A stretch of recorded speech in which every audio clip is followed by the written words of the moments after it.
Welcome to the Maybe Not So Great Books channel. You decide. This is lesson 11 of 14, the most dangerous sentence in generational theory, from the fourth turning. Generational Theory Across 3 Decades by Neil Howe and William Strauss. What happens when an academic writes that destruction is necessary and a political operative takes him literally? That question really gets right to the absolute heart of the paradox we're looking at today. Because, we are entirely bypassing the usual kind of dry theoretical discussions about sociology and history here. Yeah, we're not just mapping out abstract ideas today. Exactly. We are looking at a direct, documented pipeline, a pipeline that starts with a pop sociology framework published back in 1997, sits on a shelf for a couple of decades, and then feeds directly into the West Wing of the United States in 2017. It's wild. Imagine you are handed a framework that tells you mathematically and historically that your society is overdue for a catastrophic crisis. And I mean, not just a minor recession, not a bad election cycle. Right, no. We're talking about a crisis on the literal scale of the American Revolution, or the Civil War, or the twin emergencies of the Great Depression and World War II. Yeah. And this framework doesn't just say this crisis is like a tragic possibility. It says it is a mandatory cyclical requirement. It tells you that your civilization actually needs this crisis to experience what they call a new birth of freedom. What's fascinating here is how it creates this massive sense of historical destiny. It suggests that the winter must come for the spring to follow. And the tension we are exploring today in this deep dive is what happens when that kind of narrative escapes the academy. Right, when it gets out into the wild. Exactly. It is one thing to use a framework to look backward and map out the seasonal rhythms of the past. It is an entirely different animal when political actors pick up that exact same map and use it to manufacture the future. And it really did get picked up. I mean, we are talking about a book that eventually rocketed to the #1 spot on Amazon, and the category it hit #1 in wasn't 20th century history or political science. No, it was the divination category. Divination category. Yeah. Right there next to tarot cards, astrology charts, and crystal healing guides. Which is just, it's incredible. It tells you so much about how this book was being consumed by the public. It became a dog-eared blueprint, basically a prophecy. And the trigger for all of this, the absolute center of our deep dive today, is one specific sentence from the text. We should probably lay out exactly what that sentence is and the context around it, because it's the linchpin for everything that follows. Yeah. The authors, Neil Howe and William Strauss, they built this entire theory around generational archetypes. Right. They argued that the baby boomer generation falls into what they call the prophet archetype. According to their map, as this prophet generation reaches elderhood, they will feel this overwhelming historical destiny to lead a moral crusade. They're supposed to be the gray champions who guide society through the fire of the fourth turning. But to lead people through a fire, there has to be a fire. To be a crisis manager, you actually need a crisis. And that brings us to the sentence. Howe and Strauss wrote that if a massive existential threat does not organically present itself, this aging prophet generation will find, or if need be, fabricate, an urgent threat to force society into collective action. Find, or if need be, fabricate. Let's just sit with those words for a second. Yeah. That is the extraction we are zeroing in on today. The whole mission of this deep dive is to explore the incredibly fine and perhaps non-existent line between predicting a catastrophic crisis and actively causing one. Because when you tell a society that a crisis is both inevitable and necessary, you run the very real risk of inspiring the exact people who are more than willing to provide that crisis. You give them the intellectual and moral permission to start breaking things. Okay, let's unpack this prophecy's timeline. We have to go back to 1997. This is the core foundational claim of the fourth turning. Strauss and Howe laid down their marker, and they really did not mince words. They did not. Let me read the direct quote from the 1997 text. They wrote, "Sometime before the year 2025, America will pass through a great gate in history, commensurate with the American Revolution, Civil War, and twin emergencies of the Great Depression and World War II. The audacity of that prediction is striking. A great gate in history. They are putting a very specific timeline on an event of unimaginable magnitude. But to really grasp how we got to that sentence, you have to look at the evolution of the author's work. Right, because this wasn't their first book. No, back in 1991, they published a book simply called Generations. That book was largely descriptive. It was an ambitious catalog of 18 American generations proposing a cyclical rhythm. It was just a historical hypothesis. Yeah. But by the time 1997 rolled around and they published The Fourth Turning, the tone has shifted entirely. It stopped being a gentle historical observation and became fiercely, urgently prescriptive. That's the crucial pivot right there. They formalized this concept of the saeculum, an 80 to 100 year cycle. They divided this cycle into 4 turnings, or seasons, each lasting about 20 to 25 years. And those are the high, the awakening, the unraveling, and finally, the crisis. Exactly. The 4th turning is winter. The core concept driving this entire framework is crisis as creative destruction. As the authors put it so memorably in the text, history is seasonal and winter is coming. Which always reminds me of a controlled burn in a forest. Oh, that's a perfect analogy. Yeah, think about it. You need to clear the dead underbrush so the canopy doesn't choke out the new seeds. We all get that natural mechanism. The theory argues that human institutions are the exact same way. Over decades, we build up this bureaucratic underbrush. Our institutions become decadent, slow, unresponsive. The public trust rots. Right. And according to this theory, those institutions must burn for new growth to happen. The intense heat of the crisis is practically required to pop open the metaphorical pine cones so a new society can take root. The reward for enduring the fire is a renewed civic order. And that forest fire analogy is incredibly useful because it highlights the inherent danger of the entire framework.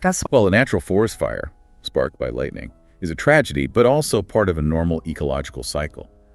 But what happens when the park ranger reads a book that says the forest is statistically overdue for a fire, and that the fire is absolutely necessary for the long-term health of the woods? Oh, I see where you're going. What happens when that ranger decides to just start throwing matches into the dry brush during a drought? The framework of the 4th turning essentially naturalizes crisis.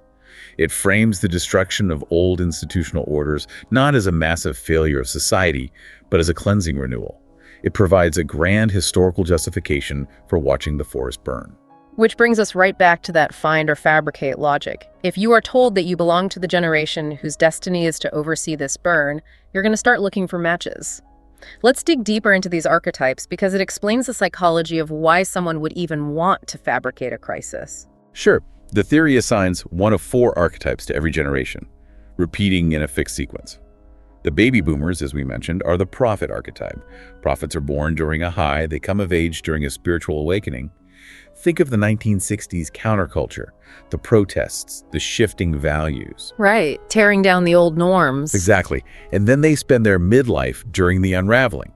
By the time they enter elderhood, the 4th turning has arrived. Their historical function, according to Strauss and Howe, is to provide absolutist moral vision during a time of total institutional collapse. They are the uncompromising leaders who deal in strict black and white, right and wrong. But this is where the theory almost sets a psychological trap. It says aging prophets need a crisis to fulfill their archetypal role. They spent their youth tearing down the old values during the awakening, and now they need a final apocalyptic showdown to build the new values. That's the trap. And the text explicitly warns that if history does not organically produce a massive threat like a world war or a Great Depression, this prophet generation will invariably find one, and may even fabricate one, to mobilize society. That is the moment the theory completely crosses the Rubicon. It blurs the line between descriptive sociology, just making an observation about human behavior, and the normalization of manufacturing and emergency. It gives it a pass. It does. Think about the implications of framing the fabrication of a crisis as a predictable, almost natural generational reflex. Instead of viewing a manufactured crisis as a severe political pathology or a dangerous abuse of power, the framework treats it as a necessary step in the cycle. It gives intellectual cover for extreme actions. If fabricating a threat brings about the necessary winter, then the fabrication is justified by the eventual spring. Perfectly stated. Here's where it gets really interesting, because this isn't just a thought experiment about archetypes and hypothetical park rangers. We aren't just analyzing academic text in a vacuum today. No, we are definitely not. We have a documented case of someone in power taking this literally. Talk to me about Steve Bannon's relationship with this book. Did he just read it in passing, or was it something more? It was far, far more than a casual read. It is arguably the ultimate case study of a historical theory moving from the page to the real world. Sure. Bannon reportedly read The Fourth Turning 3 separate times. 3 times. Yes. He didn't just find it interesting, he made it the absolute bedrock of his political worldview. He internalized the cyclical nature of the saeculum, the necessity of the winter, and the role of the profit generation. The timeline from our source material is stunning when you lay it out sequentially. The book is published in 1997. Let's fast forward to 2010. Bannon is working as a media executive and filmmaker, and he produces a documentary called Generation Zero. Now, this film doesn't just casually reference Strauss and Howe, it uses their entire generational theory as its structural backbone. Bannon takes the 2008 financial crash, which was obviously a massive economic trauma, and he frames it strictly through the lens of the book. He presents the crash not just as a failure of banking deregulation or subprime mortgage lending, but as the prophesied fourth turning catalyst, the spark that lights the forest fire. And he brought the theory's creator right into the soul to do it. He did. Neil Howe himself is extensively interviewed in Generation Zero. This establishes a direct working relationship. Bannon wasn't just a distant fan interpreting a text from afar. He was actively collaborating with the author to popularize the framework. They were actively working together. They were working together to explain contemporary political and economic turmoil as the inevitable onset of the crisis era. The documentary visually and rhetorically hammered home the idea that the decadence of the unraveling had reached its absolute breaking point. Then we move to 2013, and this is where the rhetoric sharpens into something much more aggressive. Bannon gives an interview to the journalist Ronald Radosh. Bannon literally calls himself a Leninist there. And for you listening, it's really worth pausing on that word. He doesn't mean he wants a Soviet command economy or universal health care. In this context, he is adopting Lenin's tactical playbook. That distinction is absolutely vital. It's vanguardism. The Leninist approach is the idea that you don't reform a rotting state from the inside through incremental policy changes. You smash the state apparatus entirely. You bring the establishment crashing down to clear the ground for a new order. And Bannon explicitly stated in that interview that his goal was to destroy the state. Now map that onto Howe's idea of a necessary winter. It's terrifyingly perfectly aligned. For the spring to come, the winter must freeze everything to the ground. The old institutions must be eradicated. It is a profound alignment of revolutionary tactics and cyclical history. The historian David Kaiser, who was also interviewed in Bannon's documentary, made a very chilling observation about this exact period. Kaiser reported that Bannon had been thinking about how to use this cyclical theory to achieve particular political goals for quite a while. What kind of goals? Kaiser noted that Bannon clearly believed that these historical cycles usually, if not always, involve a massive, devastating war. And more importantly, Bannon expected a major war to be part of the current crisis. Wow. He wasn't just sitting back observing the cycle, he was trying to surf it. He was anticipating the destruction. And then we hit 2016 and 2017. The guy who read The Fourth Turning 3 times, who made a documentary turning the 2008 crash into a prophesied catalyst, who explicitly stated he wanted to destroy the state to fulfill the cycle. That same guy becomes the CEO of a presidential campaign and subsequently the White House chief strategist. He's sitting in the West Wing, with direct proximity to the levers of global power. And what happens to the book? 20 years after its initial publication, it rockets to #1 on Amazon. And again, the divination categorization by the Amazon algorithm is almost too on the nose. It is perhaps the most honest editorial judgment the book ever received. People weren't buying it to learn about the past. They were buying it to predict the future or to understand the blueprint of the people currently in power. Right. But this brings up a critical question regarding the responsibility of the author. William Strauss passed away in 2007, leaving Neil Howe as the sole steward of the theory. How did Howe react to his academic framework being weaponized from the highest office in the land? You would naturally think this would be the exact moment for the academic to pull the emergency brake, to write an op-ed saying, "Whoa, hold on, this is a historical observation about how generations interact. It is not an instruction manual for dismantling the federal government." The source material details this reaction perfectly, and pulling the emergency brake is emphatically not what happened. Not at all. In February 2017, right as Bannon's influence in the White House was peaking and the book was flying off the virtual shelves, Neil Howe published an op-ed in the Washington Post. The distancing in that piece was incredibly tepid. Tepid is putting it mildly. Howe called the media's frantic reporting on the Bannon connection absurdly apocalyptic. He acknowledged that he knew Bannon and had worked with him on film projects, but he didn't condemn the application of his theory. He noted that Bannon's politics were unusual, but he explicitly said they never struck him as offensive. And he actually praised Bannon's cultural savvy. It was a masterclass in soft distancing while simultaneously enjoying the massive surge in book sales and public attention. He didn't disavow the destructive interpretation of his work. And the kicker, the absolute jaw-dropping end to that 2017 op-ed, is Howe's closing line. This is the part that really solidifies the alignment. After gently separating himself from Bannon's specific political agenda, Howe ended the piece with these exact words: "Get ready for the creative destruction of public institutions." Let's really analyze that phrase. Creative destruction. Okay. Originally coined by the economist Joseph Schumpeter, it usually refers to capitalism, how new innovations destroy old industries. The automobile destroys the horse and buggy industry. But Howe isn't talking about markets here. He is talking about public institutions. At the exact moment a powerful political figure is actively trying to deconstruct the administrative state, the author of his favorite framework tells the public to get ready for the creative destruction of those very institutions. That language directly aligned with, rather than repudiated, Bannon's accelerationist agenda. It reinforced the inevitability of the destruction. It essentially told the public, don't fight the breakdown of the state. It is a creative force. It is the winter doing its work. It's like the park ranger standing next to the guy holding a jerry can of gasoline, turning to the terrified crowd and saying, well, get ready for a really big fire. It's going to be great for the soil. That is exactly what it's like. And what is equally telling is what happened years later. In 2023, Neil Howe published a massive follow-up book, The Fourth Turning is Here. After years of seeing his theory cited as the intellectual architecture for intense political destabilization, you'd expect a massive reckoning in this new book.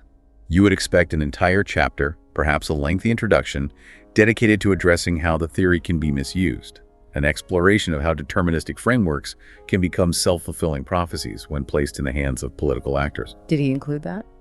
According to the deep research extractions, there is a conspicuous, almost deafening lack of reckoning with Bannon's weaponization of the theory in the 2023 text.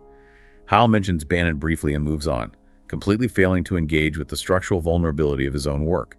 He capitalizes on the renewed interest while maintaining a steady distance from the political fallout of his own find or fabricate logic. So what does this all mean? We spent a lot of time on the 1990s, Steve Bannon, and the White House in 2017. But let's bring this into the present day. Let's zoom out to you, the listener, navigating the world right now in 2026. Why does a pop sociology theory from 3 decades ago matter so much to your life today?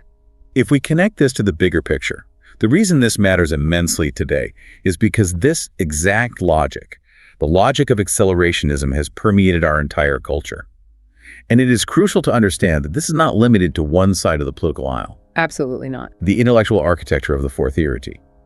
Turning the belief that the system is entirely irredeemably broken, that incremental reform is a fool's errand, and that the only way to achieve a better future is to burn the current institutions to the ground is everywhere. You see this on the far right with efforts to dismantle the administrative state, the whole ethos of tearing down the established order because it's viewed as corrupt beyond repair. And you see the exact same intellectual architecture on the far left, when activists argue the capitalist system is so inherently oppressive that reform is impossible, and the whole thing needs to be torn down to build a new society from scratch. The target changes, but the engine is identical. Exactly. They might not cite the book, they might not know who Neil Howe is, but they are operating on fourth turning logic, the belief that destruction is a mandatory prerequisite for progress. It is the dangerous assumption that things must get drastically worse before they can get better. This framework naturalizes that accelerationism. It tells people that if you want the spring, you have to actively plunge society into the deepest winter. It provides moral and intellectual cover for tearing things down, without requiring any concrete, realistic plan for how the rebuilding is actually going to happen. It just assumes the rebuilding will organically occur because it's spring. And it isn't just in geopolitics or presidential campaigns. Right. Let's look at the corporate world. We've all survived one of those all-hands meetings where a new CEO, who probably just read a disruptive management book on the flight over, tells you that your perfectly functional department is decadent and needs to be burned down to foster synergy. Oh, the corporate application is a brilliant parallel. A new executive or a consulting firm comes in and artificially manufactures a massive internal crisis. They manufacture a crisis just so they can charge a premium to put the fire out. Yes. They claim that the legacy departments are hopelessly stuck in the past, that the company culture is rotting from the inside, and that the only way to survive a coming market shift is to utterly destroy the old way of doing things. They find or fabricate an emergency. They blow a competitor's minor new feature completely out of proportion. Or they frame a tiny dip in quarterly earnings as an existential threat to the company's survival. They fire half the staff, they burn down the institutional memory of the company, all under the banner of creative destruction and necessary renewal. They use this exact same cyclical logic to justify the chaos. And the theory acts as a shield against accountability. The CEO can say, I'm not destroying the company because I'm a reckless leader making bad decisions. I'm destroying it because the market cycle demands it, and I am the visionary prophet guiding us into the new era. It is a phenomenal tool for deflecting blame while consolidating power. And that leads us directly into the fundamental limitation, the massive blind spot of this entire theory. The framework makes a very comforting promise at its core. The guarantee of spring? Right. It assures the reader that no winter lasts forever. It practically guarantees that if you endure the crisis, if you let the institutions burn, a post-crisis golden age, a new high or spring, will automatically follow. It presents historical renewal as a mechanical certainty. But what if that isn't true? Let's just look at history.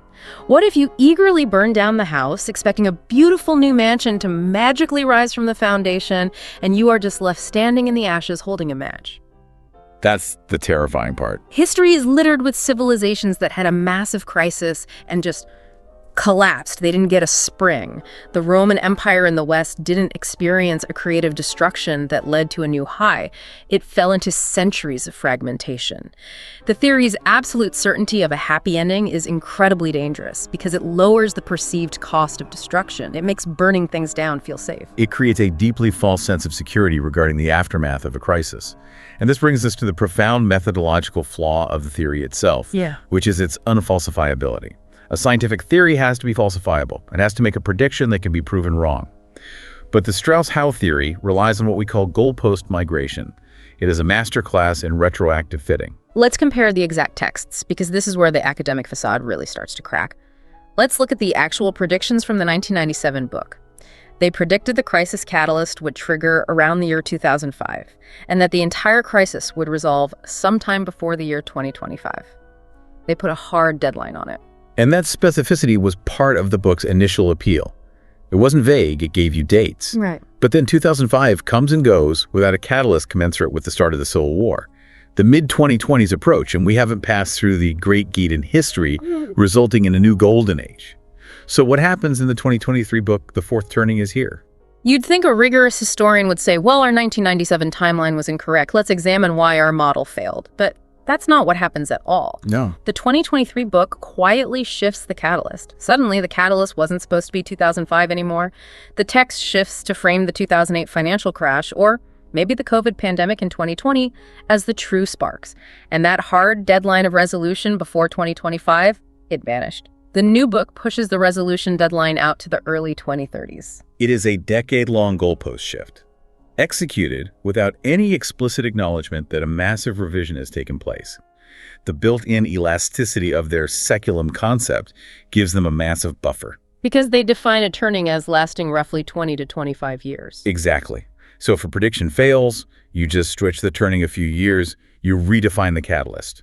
When a theory tells you that a crisis is inevitable, but constantly moves the deadline and redefines the terms whenever its specific predictions fail to materialize, we are no longer dealing with social science. We are dealing with something that functions far more like a horoscope. It is vague enough to always be kind of right in hindsight, and flexible enough to never be proven definitively wrong. Precisely.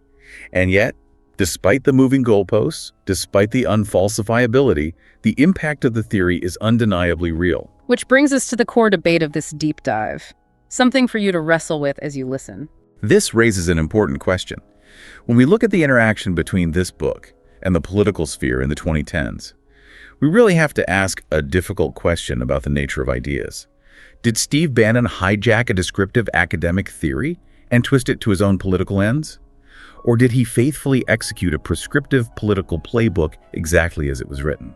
Let's lay out both sides impartially, because it's not a simple answer. Let's start with side A, the hijacking argument. This perspective defends the authors. It argues that Strauss and Howe were acting purely as sociologists and historians. Right. When they wrote that profit generations will find or fabricate a crisis, they weren't commanding anyone to do it. They were issuing a warning. They were merely observing that, historically, this is a psychological trap that elder generations fall into. Under side A, the responsibility lies entirely with the actor, not the observer. A political scientist who writes a book analyzing how authoritarian regimes rise to power isn't responsible if a would-be dictator uses their book as a how-to guide. House would argue that he simply mapped the historical terrain, and he cannot be held accountable if a political operative like Bannon decides to drive a tank over it. In this view, Bannon grossly misappropriated a historical observation, stripping it of its academic context to fuel a destructive populist agenda. The theory was a mirror, and Bannon didn't like the reflection, so he broke it. But then there is side B, the faithful execution argument. And this side requires looking really closely at the actual text of the books. The text does not read like a neutral warning. It is highly aggressively prescriptive. Very prescriptive. It explicitly tells readers not be afraid of the coming crisis. It argues that decadent institutions absolutely need to burn for society to survive. The theory glorifies the gray champion who leads this destruction, painting them as a necessary savior rather than a dangerous radical. And we must return to Howe's own actions to support side B. In 2017, when given the opportunity on a massive national platform in the Washington Post to firmly disavow Bannon's deconstructionist methods, he did not. Instead, he endorsed the creative destruction of public institutions. Side B argues that Bannon didn't misread the theory at all. He read it exactly as it was written. He recognized the framework demanded destruction as a prerequisite for renewal, and he stepped up to be the catalyst. In this view, the theory isn't a neutral map. It is a loaded weapon left on the table, complete with instructions on where to point it. It's the difference between a meteorologist predicting a hurricane and a guy with a weather machine turning the dial to hurricane because the almanac says it's time for one. Did the book predict the weather, or did it build the machine? It is a profound debate about the responsibility of public intellectuals. When you package cyclical history as inevitable destiny, and you tell people that destruction is required for salvation, you cannot feign total surprise when someone attempts to fulfill that destiny. Which brings us to the takeaway. We've covered Roman cycles, 90s prophecies, and White House strategists, but how does this help you on Monday morning? Here is a concrete action step based on everything we've unpacked today. This is crucial. This week, whether you are sitting in a corporate meeting, attending a local community town hall, or just watching the evening news, you are likely going to hear a leader insist that you are in the middle of an existential crisis. They will tell you that things are so dire, the normal rules no longer apply, and that institutions, departments, or norms must be bypassed or dismantled immediately to save you. It happens all the time. When that happens, I want you to stop and ask yourself one specific question. Is this a genuine, organic threat? Or is this leader trying to find or fabricate an emergency? Are they identifying a real fire, or are they a park ranger who really, really wants to light a match so they can play the hero? That is the essential defense mechanism. Critical thinking is not just an academic exercise. It is vital armor in a world saturated with information and manufactured urgency. Stop. The knowledge of these rhetorical tricks, understanding how crises can be weaponized to consolidate power or force change, is your best defense against being swept up in a manufactured panic. When you recognize the find or fabricate playbook, it loses its power over you.